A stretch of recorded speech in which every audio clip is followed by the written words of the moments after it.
今日はですね、造船太郎さんというですね、株クラスターの動画配信者およびインフルエンサー的な方らしいんですが、若干20歳ぐらいの現役の医大生らしいんですけれども、その人がですね、2億4000万円ぐらい、トトのメガビッグというですね、くじを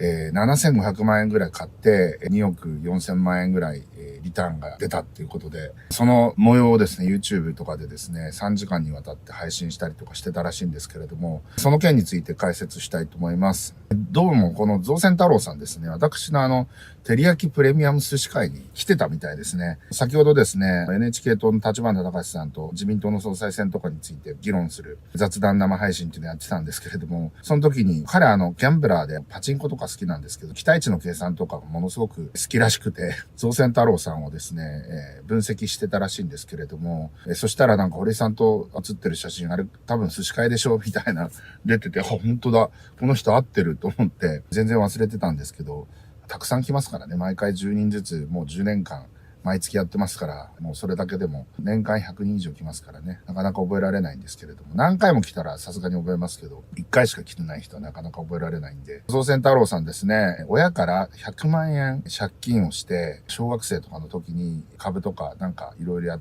てみて、100万円を2回飛ばしたのかな。で、3度目の正直で100万円が億を超えて億り人になったみたいな。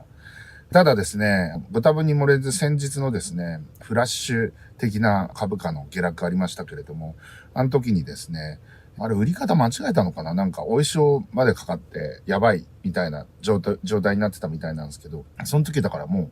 う5000万円切ってるぐらいまで行ってましたね。で、まあ今はある程度戻したみたいですけど、それが多分7000万円弱ぐらいですかね。で、腕時計のロレックスとかですね、そういったものを売って、メガビッグにかけたということでですね。どういうことかというとですね、メガビッグっていうのは、最大の当選金が一等賞金12億円まで OK なんですね。まあ、要はこれ、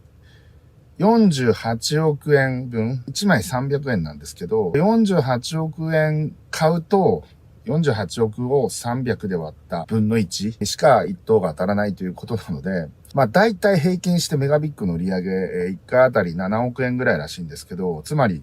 7× の7ですね。7回やらないとですね、なかなか1等って出にくい。だから毎回1等出ないとですね、キャリーオーバーされていって、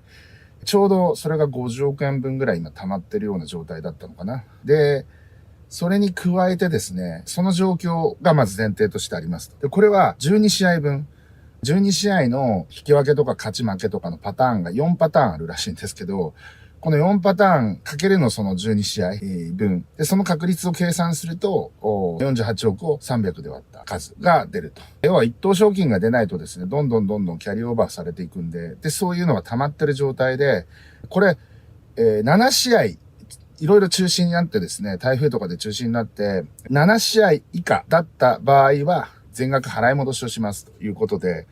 9時にならないんですけど、今回はなんと、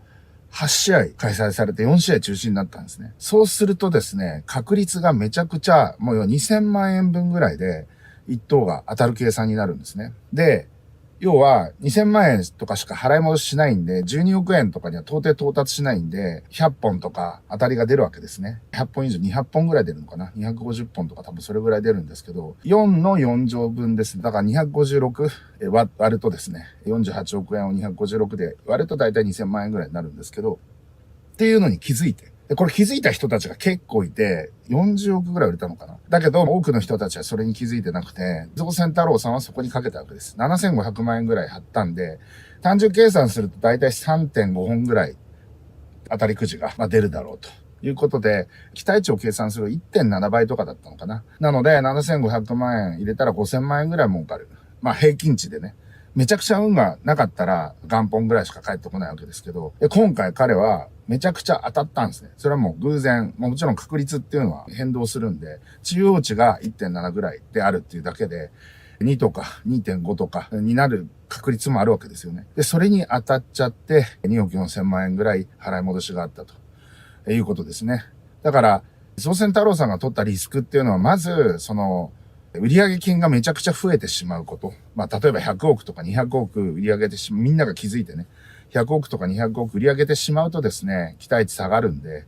鳥紙というかですね、損をする可能性あるわけですけれども、造船太郎さんそんなに大したインフルエンサーじゃなかったんで、彼は YouTube とかでですね、実況してたみたいなんですけど、それでもそんなに買う人はいなくてですね、後から気づかれたというような形になっていると。で、それがまあ SNS で結構バズってて、僕のところにも解説動画やってくださいって言われたんで、ギャンブル得意な立花さんにいろいろ解説してもらったら、なるほどな、ということで、分かりましたということになりました。そうですね。だからすごく、もう一ついいことが何かっていうと、宝くじってそもそも 50% くらい控除されるんで、非課税なんですよね。例えば、競馬とか競輪とかは 25% 控除ですけど、儲かった分、利益が50万円以上かな、に関してはですね、総合課税されちゃうんですよね。もちろん一時的な売上利益なんで、利益額の半額に対して課税されちゃうわけですよね。なので、ジャイさんみたいな競馬が得意な人とかで1億円の利益が出たりとかするとですね、2500万円分ぐらい税金払わなきゃいけないということで、まあそれをね、撤廃してほしいなんてね、そういうなんかロビー活動をしてるみたいですけど、宝くじの場合はそもそもとして 50% ぐらい控除されちゃうんで、非課税なんですよ。だから、彼は2億4000万円かな、非課税なんですよ。税金払わなくていいんですよ。株で儲けたら 20% 払わなきゃいけないじゃないですか、分離課税で。それがないって、めちゃくちゃすごいことですよね。で、僕はすごいなと思ったのは、よくそんなことに気づいたなと。僕、トトもビッグもメガビッグも買ったことないんで、全然そんなところに興味関心はないわけですけど、台風とか雨の影響でですね、ちょうど4試合、中止になったということで、その場合ですね、こういう状況が発生してしまうことっていうのは、確率論に詳しい人はわかるはずなんですけど、多分これ制度設計ミスってますよね。だから、例えば、今回のような事態になった場合は、12億円じゃなくて2000万円をキャップにするとかですね、一等賞金2000万円超えたらとか、そういう条件をつけるべきだったと思うんですけれども、多分そういった確率計算とかにあんまり詳しくない人が、制度を作ったがゆえに、このような形になっていると。まあ、でも本当に、造船太郎さん、良かったですね、ということで、今日はこの辺で終わりたいと思います。いってらっしゃい。